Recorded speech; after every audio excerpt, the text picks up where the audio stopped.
Now, Roma Wines, R-O-M-A, made in California for enjoyment throughout the world. Roma Wines present Suspense. Tonight, Roma Wines bring you Mr. Paul Henreid as star of The Angel of Death, a suspense play produced, edited, and directed for Roma Wines by William Spear. Suspense, radio's outstanding theater of thrills, is presented for your enjoyment by Roma Wines. That's R-O-M-A, Roma Wines. Those excellent California wines that can add so much pleasantness to the way you live, to your happiness in entertaining guests, to your enjoyment of everyday meals. Yes, right now a glassful would be very pleasant, as Roma Wines bring you Mr. Paul Henreid in a remarkable tale of suspense. December 31st, New Year's Eve. I shall identify myself as John Forsyth, my true name, as I have no reason to fear its being known or to assume one of a different character.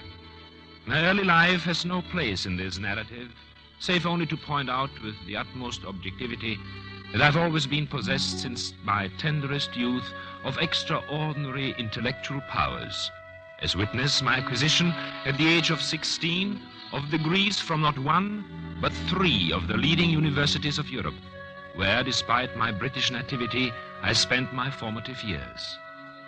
But this fact has no special significance other than as it applies to those events which were set in motion on another New Year's Eve in London 15 years ago. For it was on that evening, as I had planned some weeks before it should be, that I stood outside a door and listened for confirmation of the relationship I knew existed between my best friend and my wife. Darling, darling, darling. No, it's all right, Pam. It's all over now. Yes. Are you happy? Yes, now that we've decided, yes. Almost for the first time since I can remember. I know, darling, and I suppose we should feel sorry for him, but I can't, not after the way he's treated you. Raymond, what do you suppose he'll do? It doesn't matter, darling. Tomorrow we'll be on the Atlantic Ocean, and within a month we'll be on my uncle's plantation in Brazil, where he couldn't find us if he looked for 100 years. No, I suppose it doesn't Now, matter, how long will it take you to pack? Oh, an hour. Well, I ought to be back by then. I've just got to pick up the tickets and a few things. All right, hurry, darling. I will. Goodbye, darling. Goodbye.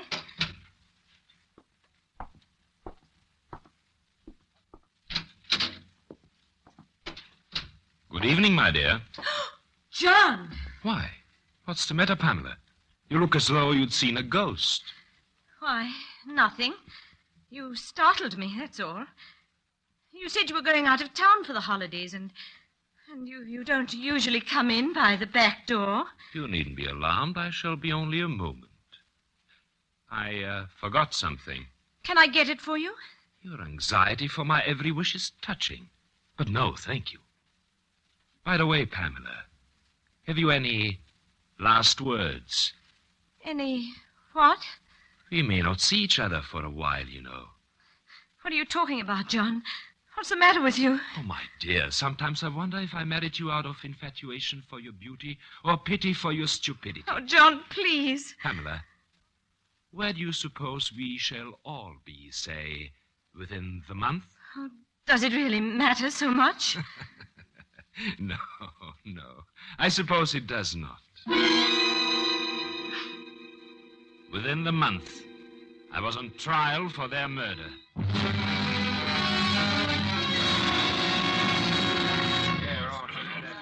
You are Henry Jenkins, proprietor of the Crown and Lion, number 17 Buxton Street. I'm that one, sir. I am. Henry Jenkins, sole owner Thank and... you.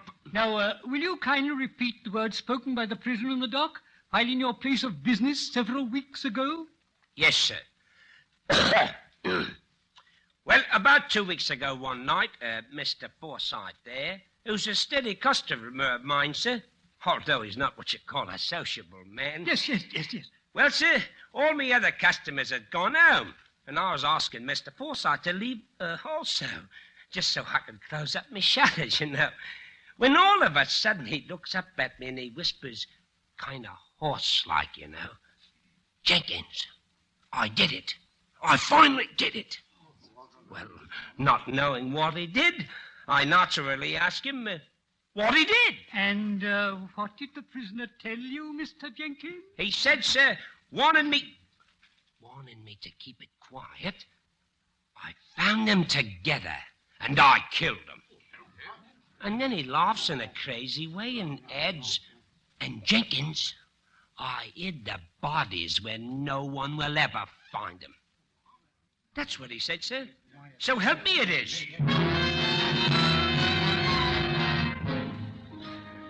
I saw him burning what looked to be a lot of bloody clothes. In the furnace it was. And he didn't try to hide 'em either.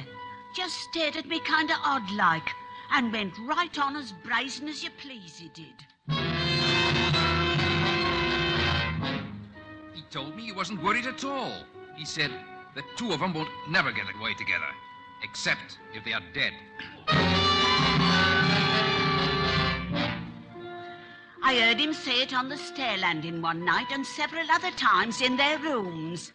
Pamela, he says, if you don't stop leering at Raymond Tillotson with those evil eyes of yours, I'll see the two of you in your graves. I warn you.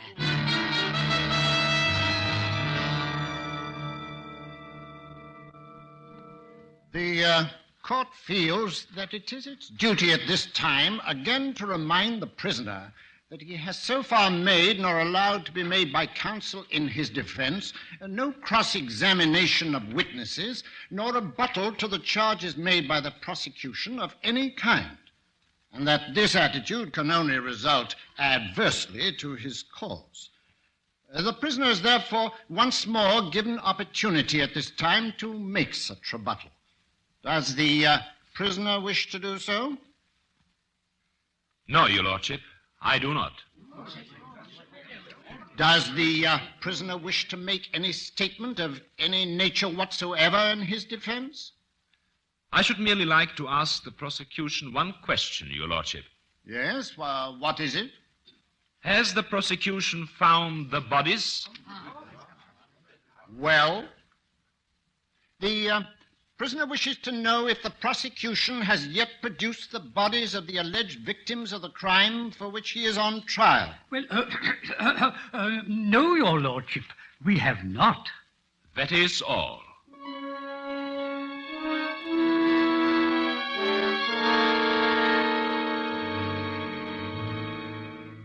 To kill them had been my plan and my intention, naturally. But not in the usual stupid way such things are done, where men gamble their own lives against the lives of those whom they destroy. Every faculty of my intelligence revolted against such a thought. And so for me, the gambler's risk was needless. So I had planned it. It was therefore without fear or question that I stood before the court to hear the verdict, which, in all the writing of it, I had contrived against myself. Order!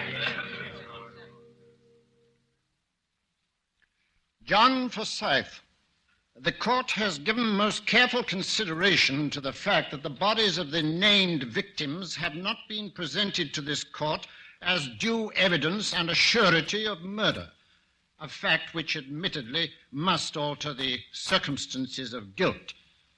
But this Crown Court, no matter how deeply it desires to aid you, cannot but recognize the fact that you have allowed every shred of evidence and element to point to you as a cold-blooded killer.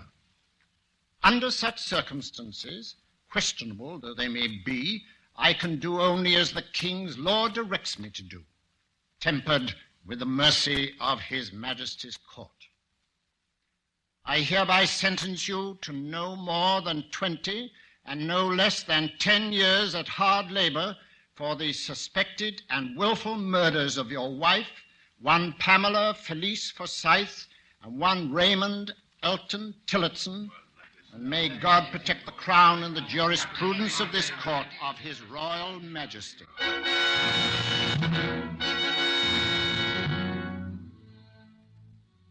10 to 20 years. It was perhaps a bit more than I expected, but I was content. And it may be that there was even the trace of a smile upon my lips as I left the courtroom. Certainly it was justified, if only by the looks of awe and admiration turned in my direction by the spectators. Clearly they recognized my genius, and I knew they were thinking of the countless lesser men who had failed in their efforts to hide even one dead body, whereas I, apparently without effort, had successfully hidden two.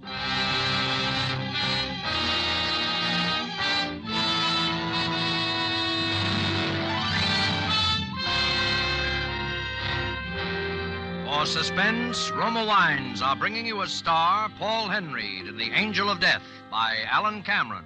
Roma Wines' presentation tonight in radio's outstanding theater of thrills, Suspense.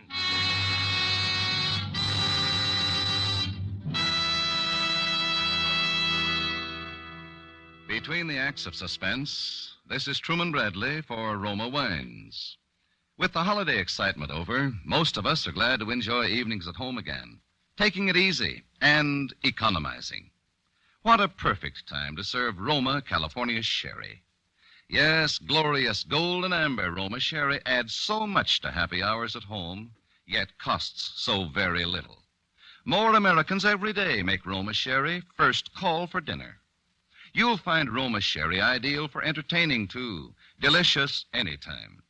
For Roma sherry is a happy, mellow wine with tempting fragrance, satisfying natural sweetness, and superb nut-like taste.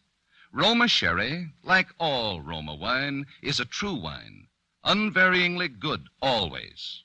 Crushed from choicest grapes, grown in California's finest vineyards, then unhurriedly guided to tempting perfection by Roma's ancient winemaking skill. Bottled at the winery. Get Roma sherry tomorrow, now selling at lowest prices in years. Insist on Roma, R-O-M-A, Roma wine, for uniformly fine quality at low cost. Remember, more Americans enjoy Roma than any other wine. And now Roma Wines bring back to our Hollywood soundstage Paul Henry as John Forsythe in The Angel of Death, a play well calculated to keep you in suspense.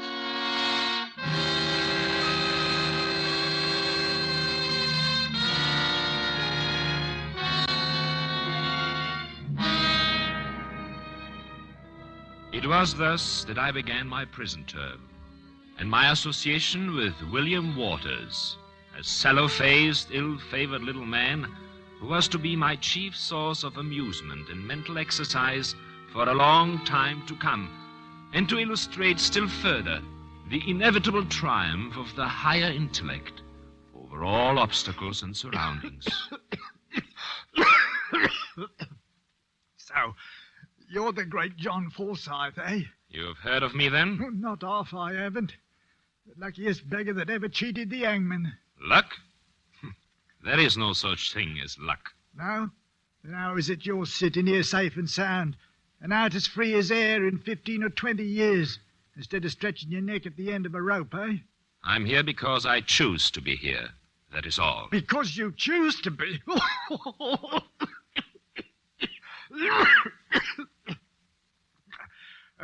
Tell me, Forsythe, just between the two of us, how did you do it? By using my brains. And there's many another tried that before and been caught up with. Well, simply because they did not really have any brains to start with. No, it's luck, I tell you. Bad luck, like mine. You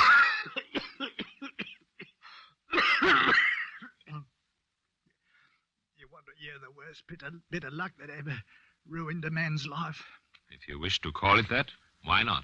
It was like what happened to you, in a way. The sweetheart, Agnes her name was, with the biggest, bluest eyes, or the prettiest little thing you'd ever hope to see. And you killed her? I didn't mean to. It was the usual, you know. I'd caught her dead to rights, but she laughed at me. That was the trouble. Threw it in my face, she did. Next thing I knew, something snapped.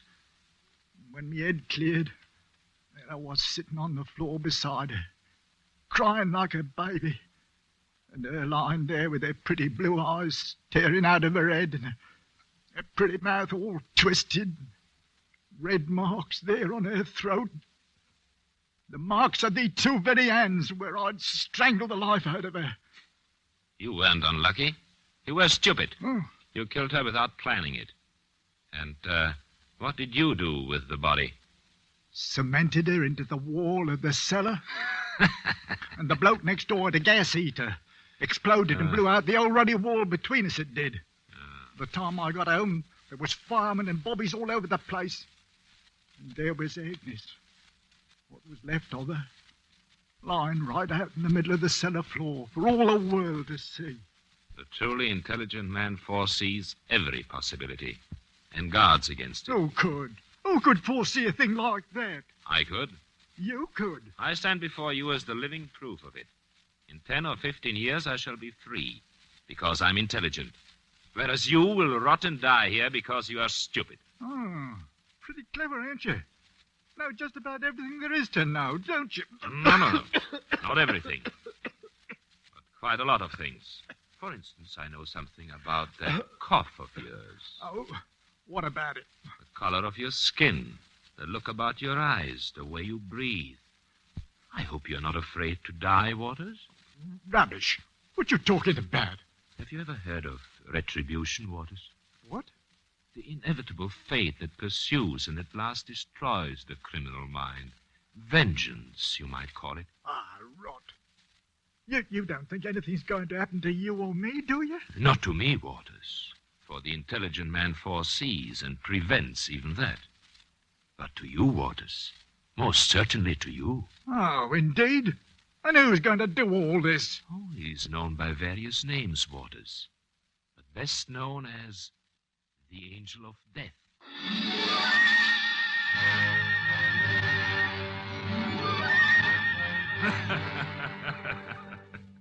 Retribution, the Angel of Death. Absurd, wasn't it? But a most purposeful absurdity. For the intellectual stimulus so necessary to remaining mentally alert during the prison years ahead was here delivered into my hand. An experiment, and one almost impossible under any other conditions. And William Waters would be my guinea pig.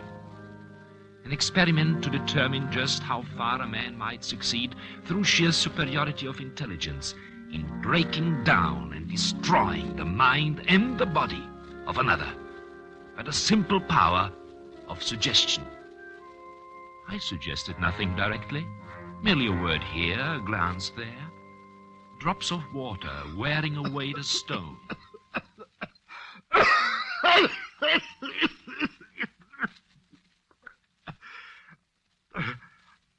got a fever again tonight, haven't I, John?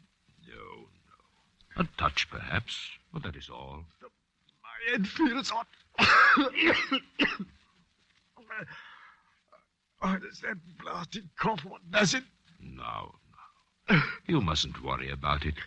It's very, very bad for people with your condition to worry. What condition? What condition, John? Oh, why, nothing. People with a cough like yours, people who feel, indisposed, that's all. Oh. What's that book you're reading lately? Just a book, a scientific book, that I got from the prison library. What sort of a scientific book? General book on medicine, things like that. Well, let me see it.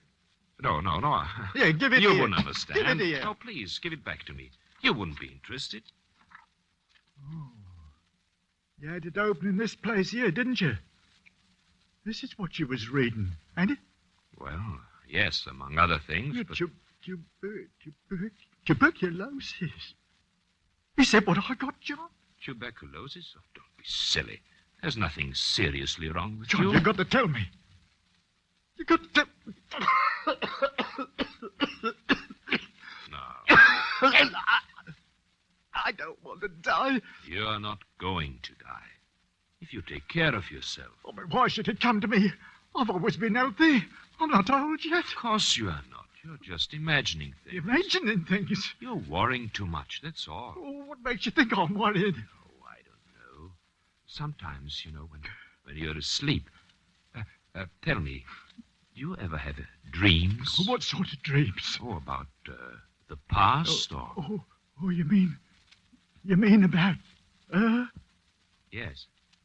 Do you ever dream you see her lying there on the floor with her eyes bulging out of her head and her mouth all twisted and her tongue all black and swollen? Oh, John, don't and your stop fingers it. digging into her throat? Stop it! What's the matter there, He seems somewhat disturbed in his mind this evening, guard. Oh, his mind, eh? Oh, that reminds me. Doctor said we was to try to prevail on him to get out of his bunk tomorrow and get outside, get a little exercise and fresh air. Oh. You tell him, eh? Yes. What was you two muttering about? Oh, he was just telling me what the doctor said about you. What? Well, he wants you to stay in your bunk and get plenty of rest.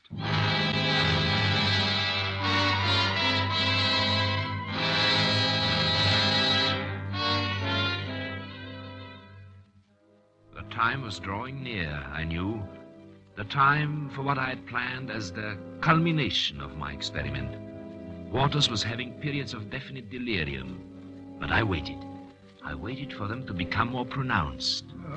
And then, one night, when I'd listened to him tossing and muttering for hours in his bunk, I crossed over in the darkness. No, wait. No, it ain't time yet. I don't have to go yet. No. William Waters. I've come for you, William Waters. What? She sent me, William. She sent me. With her eyes staring out of her head, with her black, swollen tongue. I'm the angel of death. Take your hands off my throat!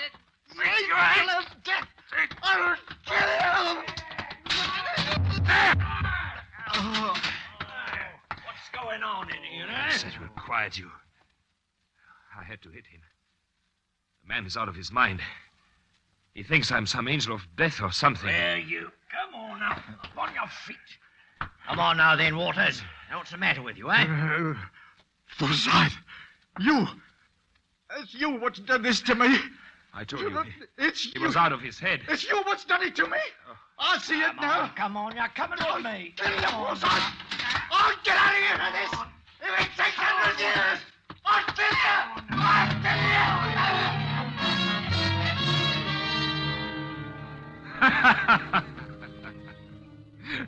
It was interesting while it lasted. And I've always believed that, given a little more time, I could have ended my experiment successfully. But I had other plans to make now. Plans for the day when I would be free. And at last it came. At last I was walking away from the prison gate, a free man. Now began my search. It was not difficult. It led me at last to Paris, to a small apartment, where I went tonight, December 31st, New Year's Eve. Yes?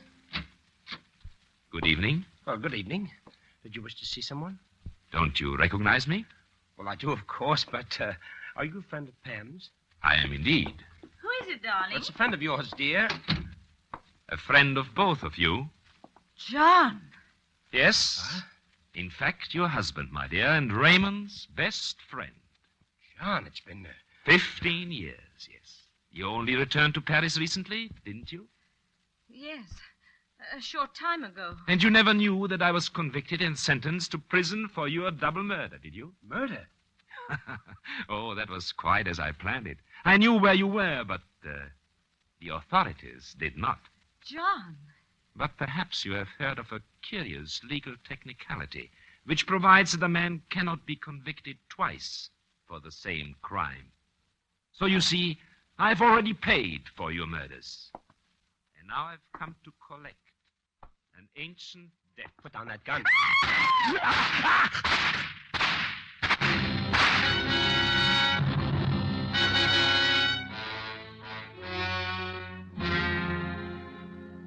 I then walked calmly from their rooms. I made no effort to hide my face, my trail, or my identity. I can now defy every element in life and in law. After 15 years, I've committed the crimes for which I have already paid my debt to society. I shall mail this letter to the police, who may give it to the newspapers, whoever wants it. Although it is now a matter of indifference to me if the world remarks upon my cleverness or my patience. For my life is complete. No man has ever known such happiness. John Forsyth. Yes, come in, Madame Leclerc. I have a letter now ready. I wish you to mail for me. I've come for you, John Forsyth. Waters. I'm not Waters any longer. How did you get out? They said I was insane, so I hadn't been responsible when I killed her. And then they said I was cured, sane again. And then they let me out. But there was one thing they never knew. They never knew who I really was. What are you talking about? That's why I've come for you, John Forsyth. Me? I am the chosen messenger of an higher power. Look here, Waters. Die, John Forsyth.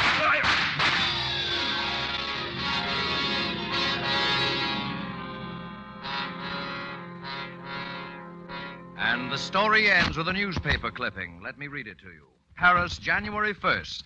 This gay metropolis spent one of its quietest New Year's Eves in recent years. In all Greater Paris, there are only 2 recorded deaths by violence, both of which, by a strange coincidence, occurred within a few yards of each other. The first was the fatal shooting by an unknown assailant of an Englishman, John Forsyth. The second victim, unidentified, had apparently leaped from a window or roof of the same dwelling occupied by Forsyth.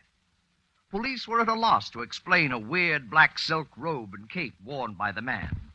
Geneviève Leclerc, concierge of the building, alleges to have heard a voice repeating an English phrase, "I am the angel of death," just before the suicidal leap.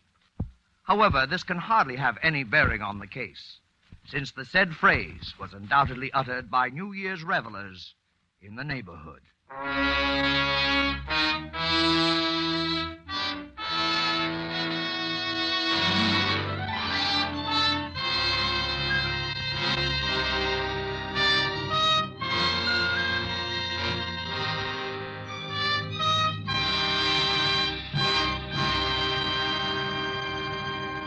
I hope you enjoyed this episode. Before you go, we would love to hear from you.